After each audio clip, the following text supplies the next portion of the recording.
late 1860s, agricultural failure and famine struck Sweden and resulted in mass immigration and part of the Great Scandinavian Exodus.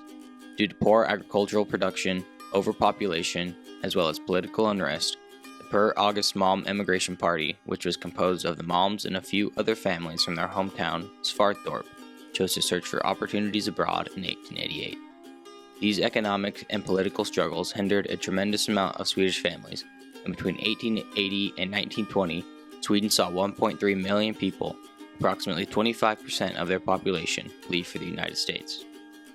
The United States underwent several societal changes during this time due to the Industrial Revolution, and the country offered ample opportunities for employment and land ownership, especially in the West.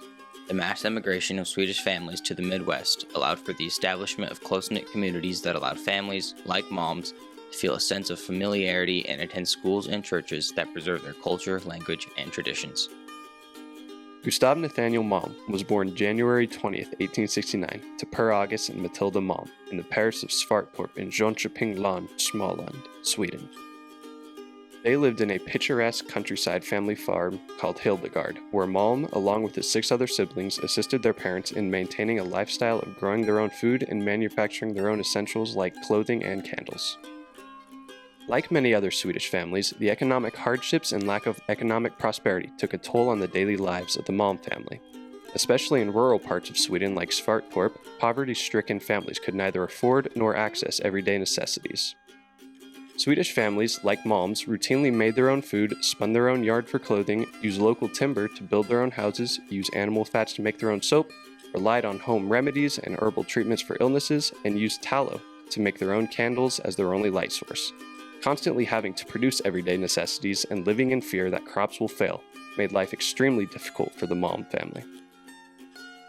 Malm and his siblings went through primary and secondary school at Jönköping Allmänna Läroverk, a school in the urban center of Jönköping, Sweden.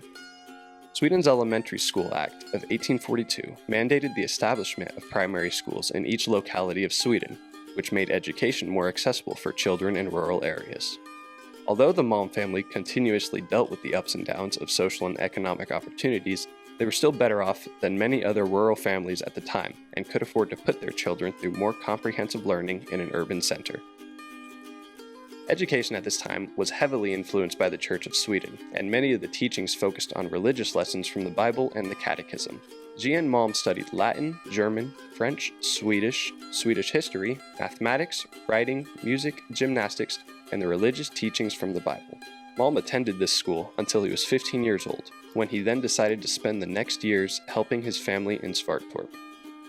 During the peak of the Swedish exodus to the United States, G.N. Malm and his family emigrated to the United States in search of better economic opportunities, social mobility, and religious freedoms. Swedish immigrants found Midwestern states particularly attractive during this wave of immigration because of the availability of farmland and the uncrowded region. Malm and his family lived in a close-knit community outside of Omaha, Nebraska, that preserved Swedish cultures and traditions. Malm's tenure was relatively short in Nebraska, living there for just over 3 years. During his immigration to the United States, he did not travel alone.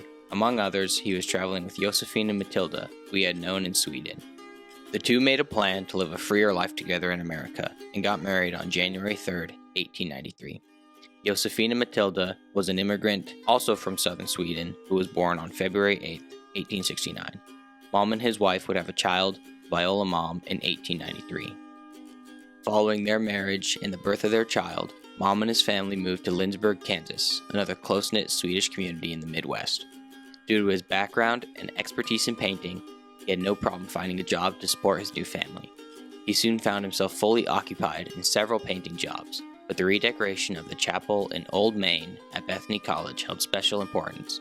He was working with Karl Otav, a fellow peer he had attended school with in Sweden and who is known for his work in the Smithsonian Institution in Washington, D.C. In 1902, continuing with his success as an artist, G.N. Malm founded a paint store in Lindsborg with his brother F. Malm. It didn't take long for their contracts to move beyond Lindsborg, however, with several of their projects beginning in Salina, McPherson, Nebraska, and Oklahoma. G.N. Malm would worry about the painting and sketches themselves, while F would take care of the contracting and management of the company. Malm started experimenting with his work, and in 1910 finished his first stencil for commercial use, which was used to decorate several buildings in the Salina area. Larger organizations in the region started noticing Malm's work, and in 1912, the Malm brothers partnered with Sherwin-Williams.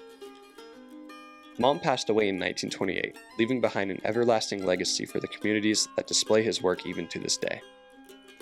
Malm's life demonstrates that ambition and the will to improve on your talents can take you to surprising and unexpected places. Malm and his family shared a common struggle of overall ill-being with other Swedish families at the time, and although the thought of ditching their lives in Sweden and taking their chances in the United States was daunting, the dire need for change outweighed their fears, compelling them to embrace the uncertainty of a new beginning abroad.